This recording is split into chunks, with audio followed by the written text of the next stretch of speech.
Hi friends, share বাজার রহস্য চ্যানেলে আপনাদের স্বাগত। আশা করি আপনারা ভালো আছেন এবং সুস্থ আছেন এবং গুপ্তধনের সন্ধানে আশা করি আপনারা আমাদের এই শেয়ার বাজার রহস্য চ্যানেলটা ভালো করে ফলো করার চেষ্টা করছেন। আবার বেশ কিছুদিন গ্যাপ হয়ে গেছে, ভিডিও করিনি বিভিন্ন কারণে। আজ আবার হঠাৎ ইচ্ছা হলো মার্কেট সিচুয়েশন দেখে, তাই একটা সার্বিক ভিডিও করার কথা ভাবছি। ফ্রেন্ডস, আজকে যখন মার্কেট প্রথম 15-20 মিনিট পড়েছিল, তখন আমার দুটো অ্যাকাউন্টের পোর্টফোলিও দেখলাম যে একটাতে প্রায় 2.7% ফল করেছে, আবার অন্য একটা অ্যাকাউন্টে দেখলাম প্রায় 2.2% ফল করেছে। গতকাল এত বড় মার্কেট ফলে সেখানে কিন্তু অন্য উল্টো পিকচার ছিল। আমার পোর্টফোলিও গতকাল ধরুন মার্কেট পড়েছিল 2.something, আমার পোর্টফোলিও প্রায় ধরুন 0.9% মাত্র ফল করেছিল একটা অ্যাকাউন্টে, আর একটা অ্যাকাউন্টে 0.7% ফল করেছিল। কিন্তু আজকে শেষ পর্যন্ত দেখা গেছে একটা অ্যাকাউন্ট পজিটিভে মার্কেট যেটা মানে হয়েছে নিফটিটা ক্লোজ হয়েছে কত পার্সেন্ট নিচে না, নিফটি ক্লোজ হয়েছে প্রায় 0.51% নিচে, এবং একটা পোর্টফোলিও আমার সেটা কিন্তু পজিটিভে ক্লোজ হয়েছে 0.08% ক্লোজ পার্সেন্টেজে, আর একটা ক্লোজ হয়েছে প্রায় ওই 0.7%-এ। ফ্রেন্ডস, একটা কথা আপনাদের যারা নতুন নতুন এসছেন মার্কেটে, অনেকের 60% প্রফিট হয়েছে, অনেকের 40-50% প্রফিট হয়েছে। আমি বারবার ধরে বলেছি, যাদের পয়সা দরকার আছে, দরকারি পয়সা শেয়ার বাজারে ইনভেস্ট করবেন না। যাদের বয়স কম তারা, অর্থাৎ যাদের লায়াবিলিটি নেই, তারা কিন্তু অ্যাগ্রেসিভলি ইকুইটিতে ইনভেস্ট করুন। অ্যাগ্রেসিভলি বলতে আমি যেটা বলতে চাইছি, আপনার সেভিংসের 100% কিন্তু আপনি শেয়ার বাজারে ইনভেস্ট করুন, সংসারের প্রয়োজনীয় অর্থ বাদ দিয়ে। এই গত 2-3 মাসের বাজারের মুভমেন্ট দেখে স্টেটওয়ে বাজার মুভ করেছে, আবার ধরুন 2-3% উপর থেকে পড়েছে। আপনারা যখন পোর্টফোলিও 30% 40% পড়ছে, মানসিকভাবে কিন্তু আপনারা প্রস্তুত থাকবেন আপনার পোর্টফোলিও 10-15% পড়বে।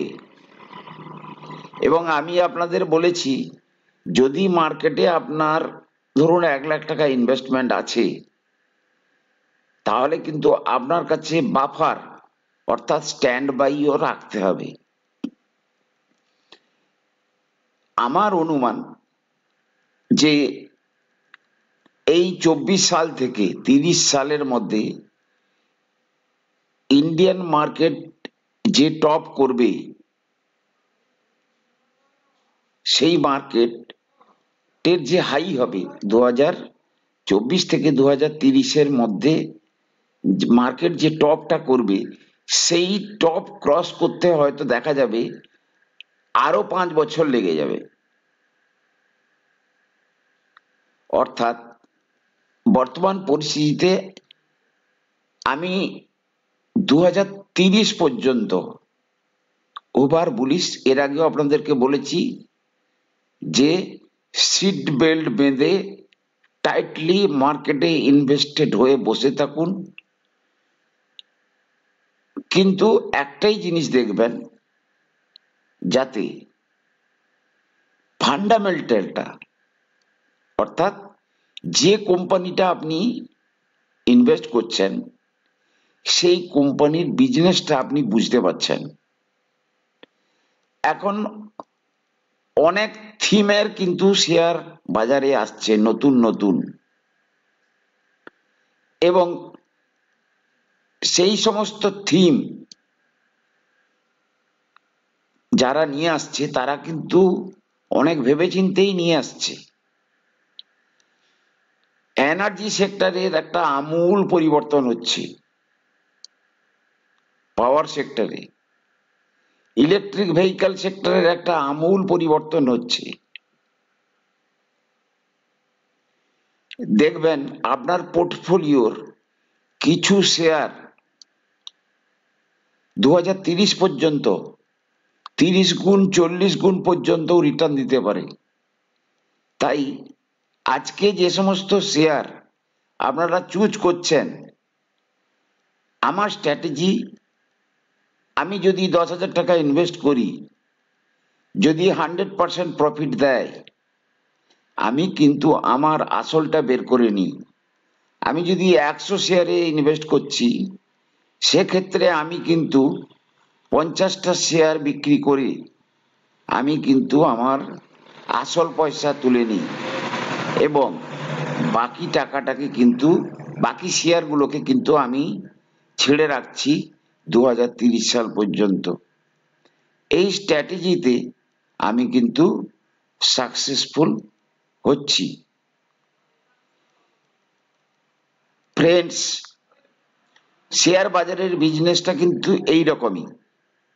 আজকে আমরা 50, 60, 70, 80, 1 লাখ, কেউ 5 লাখ পর্যন্ত ইনভেস্ট করছি। কিন্তু যারা মার্কেটের বড় প্লেয়ার, ধরুন আজকে ফরেন ফান্ড যে বিক্রিটা করেছে প্রায় 10,000 কোটি টাকা, এবং আমাদের ঘরোয়া নিবেশক যারা ডাইরেক্ট মার্কেটে ইনভেস্ট না করে মিউচুয়াল ফান্ডের মাধ্যমে ইনভেস্ট করছে, তারা কিন্তু কিনেছে 6,000 কোটি টাকার। মানে আমি অ্যাট দ্য এন্ড, গতকাল ফরেন ফান্ড বিক্রি করেছে 10,000 কোটি টাকা, ইন্ডিয়ান ফান্ড কিনেছে 4,000 কোটি টাকা। অর্থাৎ যদি গতকাল এবং আজ দেখা যায়, তাহলে দেখা যাবে ফরেন ফান্ড প্রায় 20,000 কোটি টাকার বিক্রি করেছে, ঘরোয়া ফান্ড হচ্ছে প্রায় 10,000 কোটি টাকার কিনেছে। মার্কেটে কিন্তু মিউচুয়াল ফান্ডের থ্রু দিয়ে রেকর্ড পরিমাণ টাকা মার্কেটে ইনভেস্ট হচ্ছে। মান্থলি যে এসআইপি বা মিউচুয়াল ফান্ডের মাধ্যমে যে টাকাটা, জেনারেল ইনভেস্টর যারা জানে না মার্কেটে ইনভেস্ট করতে, তারা এসআইপির মাধ্যমে মিউচুয়াল ফান্ডগুলোকে মান্থলি এখন 18,000 কোটি টাকা করে প্রতি মাসে কালেকশন চলে আসছে, 17 থেকে 18,000, এবং এই পরিমাণটা বাড়বে। এই পরিমাণটা যদি বাড়ে ফ্রেন্ডস, যদি আপনি পিন পয়েন্ট করার চেষ্টা করুন, আপনাদের যদি উৎসাহ থাকে, কম বেশি 200 খানা শেয়ারে ওপরে আপনারা স্টাডি করুন। মার্কেটে হাজার হাজার শেয়ার আছে, আপনি যদি 200 মতো শেয়ারকে টার্গেট করেন, তার চার্টটা যদি দেখেন, দেখুন চার্ট রিডিং অত্যন্ত জরুরি। চার্ট রিডিং, যেমন ধরুন আমি কিছুদিন আগে আপনাদের বলেছিলাম বায়োকনের যদি আপনি দেখেন মান্থলি চার্ট, তাহলে দেখবেন, দেখুন কিছু কিছু জিনিস আছে, চার্ট কিন্তু কথা বলে বিভিন্ন বড় বড় লোকেদের কাছ থেকে যেটা জানা। দেখুন এই যে প্যাটার্নটা তৈরি হয়েছে, এই যে ডব্লু প্যাটার্ন, এই ডব্লু প্যাটার্ন কিন্তু সাধারণত হবেই, চান্স অত্যন্ত প্রবল। আর মান্থলি ক্যান্ডেলের চার্ট, সুতরাং এক্ষেত্রে 2 মাস 3 মাস সময় লাগলেও লাগতে পারে, ধৈর্য ধরতে হবে। মার্কেটে প্রচুর শেয়ার, ভালো ভালো শেয়ার আছে। শেয়ার মার্কেট থেকে বিশেষ করে ইয়াং জেনারেশন, আপনারা যে রিটার্নটা পাবেন আপনারা কল্পনা করতে পারছেন না। কিন্তু কখনোই প্রয়োজনের অতিরিক্ত, প্রয়োজনের টাকা, সংসারের অতি প্রয়োজনের টাকা, আপনার যেটা দরকার সেটাকে কিন্তু শেয়ার বাজারে লাগাবেন না কোনোভাবেই। কখনো লোন নিয়ে টাকাটা লাগাবেন না, কারণ আপনি যদি লোন নিয়ে টাকাটা লাগান, দেখবেন, আমার অভিজ্ঞতা থেকে আমি বলছি, আপনার লোন শোধ করার টাইমে ভাবছেন আপনি শেয়ারটা বিক্রি করবেন, তখনই মার্কেট কিন্তু লোতে আপনাকে প্যানিক করবে, অর্থাৎ আপনার মূল্যবান শেয়ারটাকে অনেক কম দামে বিক্রি করতে হবে। এই জন্যে আপনারা মার্কেটকে একটু বোঝার চেষ্টা করুন। 2030 মার্কেট আপনি দুদিন যদি ঠিক মতো বোঝার চেষ্টা করেন, আপনি যদি টোটাল মূল সাবজেক্টটাকে, একটা কোম্পানির সাবজেক্ট বুঝলে কিন্তু আপনি সব কোম্পানির সাবজেক্ট বুঝবেন। এটা একটা কিন্তু রেকর্ডেড ইয়ে, মানে জানা রেকর্ড টাইপের। একটা কোম্পানি জানলে কিন্তু একটা কোম্পানিতে যে যে রুলস প্রযোজ্য, সব কোম্পানিতে সেই সেই রুলস প্রযোজ্য। তাহলে রুলস গুলো মার্কেটের একটু আপনাদেরকে জেনে নিতে হবে। তো ফ্রেন্ডস, আমি অনুরোধ করব, শেয়ার বাজার সম্বন্ধে আপনারা স্টাডি করুন। শেয়ার বাজার আগামী দিনে আপনাদেরকে যেভাবে রিটার্ন দেবে, আর কেউ আপনাদেরকে রিটার্ন সেইভাবে দেবে না। আমি চেষ্টা করব আগামীকাল থেকে রেগুলার স্টক ভিত্তিক বিশ্লেষণ করতে। কিছু কিছু ছোট ছোট শেয়ার আমি বলছি ফ্রেন্ডস, এই মার্কেটে 10 টাকার শেয়ার 1000 টাকা হয়ে যায় 3 বছরে, এই মার্কেটেই হয়। তো ভাববেন না যে আমি যেটা 40 টাকার শেয়ার বলছি, আপনি কিছু না হলেও ফর এক্সপেরিমেন্ট পারপাস আপনি 4টে 5টা শেয়ার কিনে রাখবেন। আমার বহু জিনিস আমি ওই এক্সপেরিমেন্ট করে, ধরুন আমি 1000 টাকা কিনে রেখে দিয়েছি, ফেলে রেখে দিয়েছি, 3-4 বছরের মধ্যে ওই 1000 টাকা আমাকে 10,000 টাকা পর্যন্ত দিয়েছে। আমি কিন্তু এক্সপেরিমেন্টের পারপাসে রেখেছিলাম। তো ফ্রেন্ডস, ভিডিওটাকে আর বাড়াবো না। আপনাদের রেসপন্স দেখে কাল থেকে আবার নতুন নতুন শেয়ার আনার চেষ্টা করব। ভালো থাকুন, সুস্থ থাকুন, দেখতে থাকুন শেয়ার বাজার রহস্য চ্যানেলটি। নমস্কার।